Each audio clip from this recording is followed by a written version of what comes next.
Hi there guys, we're looking at chapter 17 of the Picture of Dorian Gray, and it may appear that this chapter is insignificant in that nothing really major happens, although the chapter does certainly end on a climax.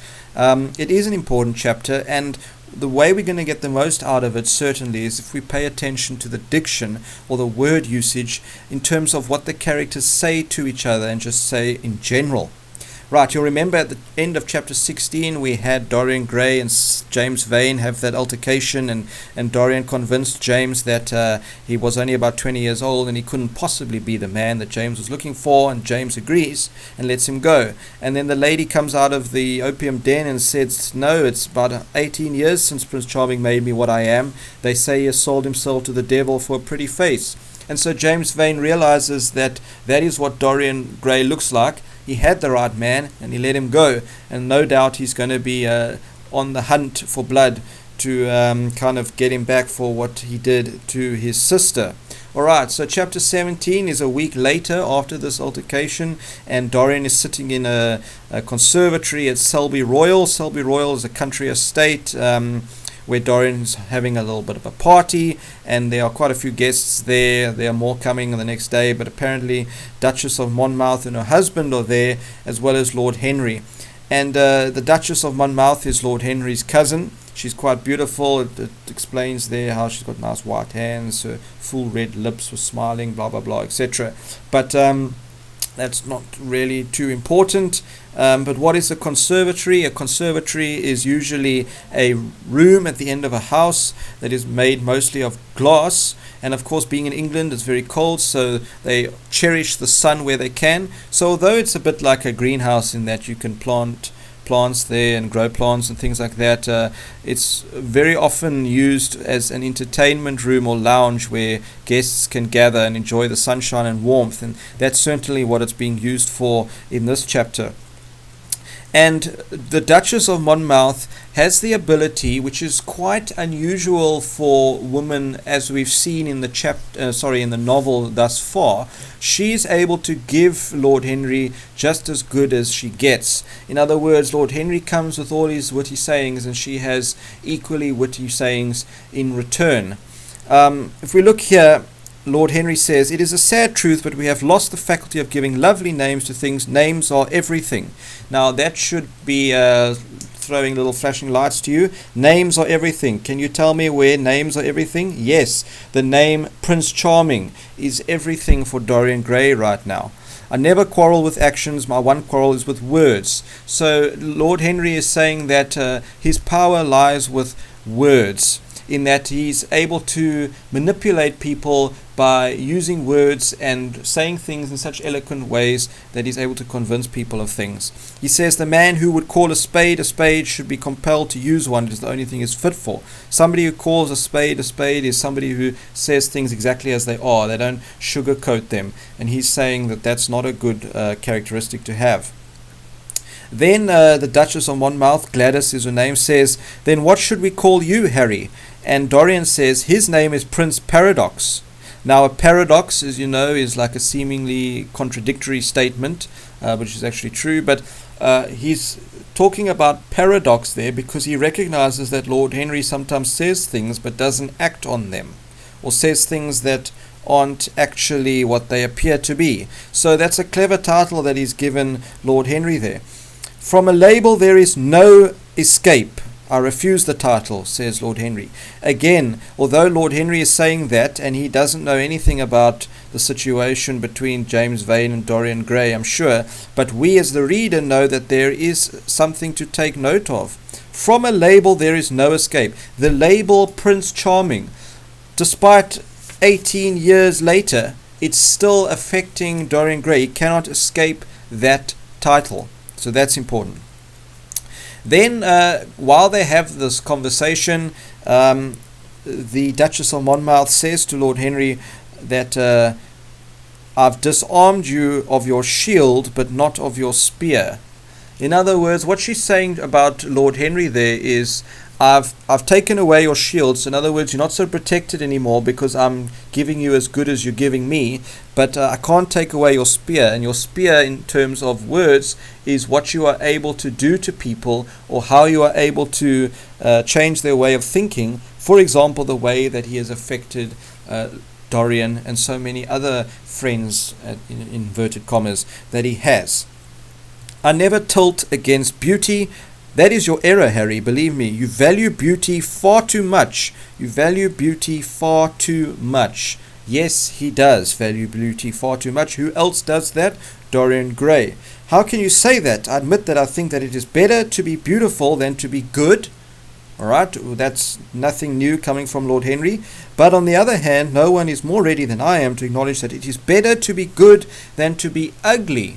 Now, the importance there is that it's better to be a good person than it is to be ugly. And what is so ugly at this point? The portrait of Dorian, his soul. His soul is so ugly. So even Lord Henry is saying, I would rather be a good person than be ugly. Now, of course, he's maybe saying here physical ugliness, but it can also be interpreted as the ugliness of Dorian's soul. And if you look at the painting, that Dorian in the painting is certainly ugly.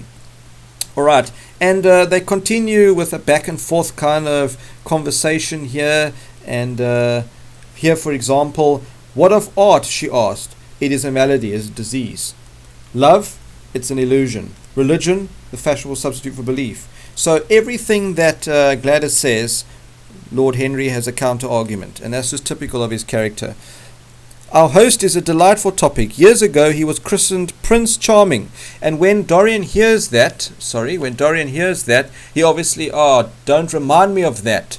It freaks him out because he's a week ago had a big altercation and with that name in the picture, so he doesn't like that title whatsoever. Our host is rather horrid this evening, answered the Duchess, colouring. Alright, going on. All good hats are made out of nothing, like all good reputations, Gladys, interrupted Lord Henry. Every effect that one produces gives one an enemy. To be popular, one must be a mediocrity, a person of mediocre ability. Alright, then she goes on to say, just as you men love with your eyes, if you ever love at all. And remember, we had the conversation where Lady Narborough said Dorian must be in love, and Dorian said, no, I haven't been in love for a week now. And so we can see that Dorian doesn't really know what true love is, or certainly doesn't treat it as such. Then Lord Henry says, we can have in life but one great experience at best. And the secret of life is to reproduce that experience as often as possible. So in other words, I've written there hedonism because it's all about pleasure. So if you take one good experience, so whether that is falling in love or whatever the case is, a great experience, we must try and repeat that experience again and again to try and keep ourselves happy. Now, at the bottom of page 228, I always agree with Harry, Duchess, says Dorian Gray. I always agree with Harry. Is that true? Even when he is wrong, she asks. Harry is never wrong. Now, we know that Harry is often wrong. But anyway, and does his philosophy make you happy? The philosophy of seeking pleasure all the time, etc., etc. I have never searched for happiness. Who wants happiness? I have searched for pleasure. Okay, Dorian says, I've never searched for happiness, I've searched for pleasure. And we know that those are two different things. Who wants happiness? It's ironic that Dorian says that, because he in fact wants happiness, because he's so unhappy, he can't seem to be happy, and he's trying to hide his guilt in that by going to opium dens. So it's ironic. Who wants happiness? You do, actually. I've always searched for pleasure. And she says, and have you found it? And Dorian says, yes, often, too often. You know, the word too is like more than what you would like kind of thing. So he's saying, yes, I have found pleasure too often. So that's another indication that he recognizes what he's done in his life is not all good, and he has regrets. Right, after that, Dorian gets up and he goes and says that he's going to go and fetch some orchids, some flowers for the Duchess. And so he goes to the other end of the conservatory. And then once he's left, Lord Henry says to her, you are flirting with Dorian.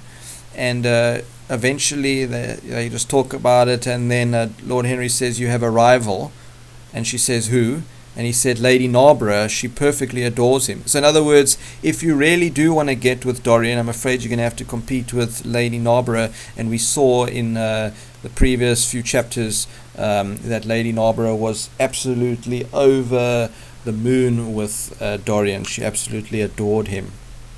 And then the end of the chapter, page 230, it's been some time now since they've heard of Dorian, and so they begin to wonder where he is.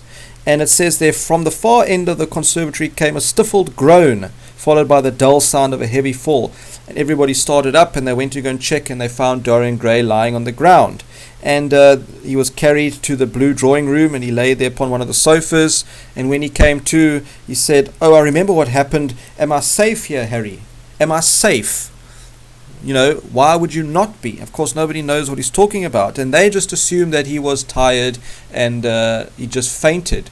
But the reason why he fainted was because he saw the face of James Vane watching him through the glass of the conservatory. And so now we know at the end of this chapter that James Vane has found him. And so now Dorian is scared because he's afraid that James Vane's going to kill him, and also that he knows that James Vane has not let him go and has figured out who he is. Then he goes and he says no, that he's going to go to the table, and he does not want to be alone. Why? Because he's afraid that he's going to get attacked. Alright, and that's where the end of chapter 17 is, and that takes us nicely into the action of chapter 18.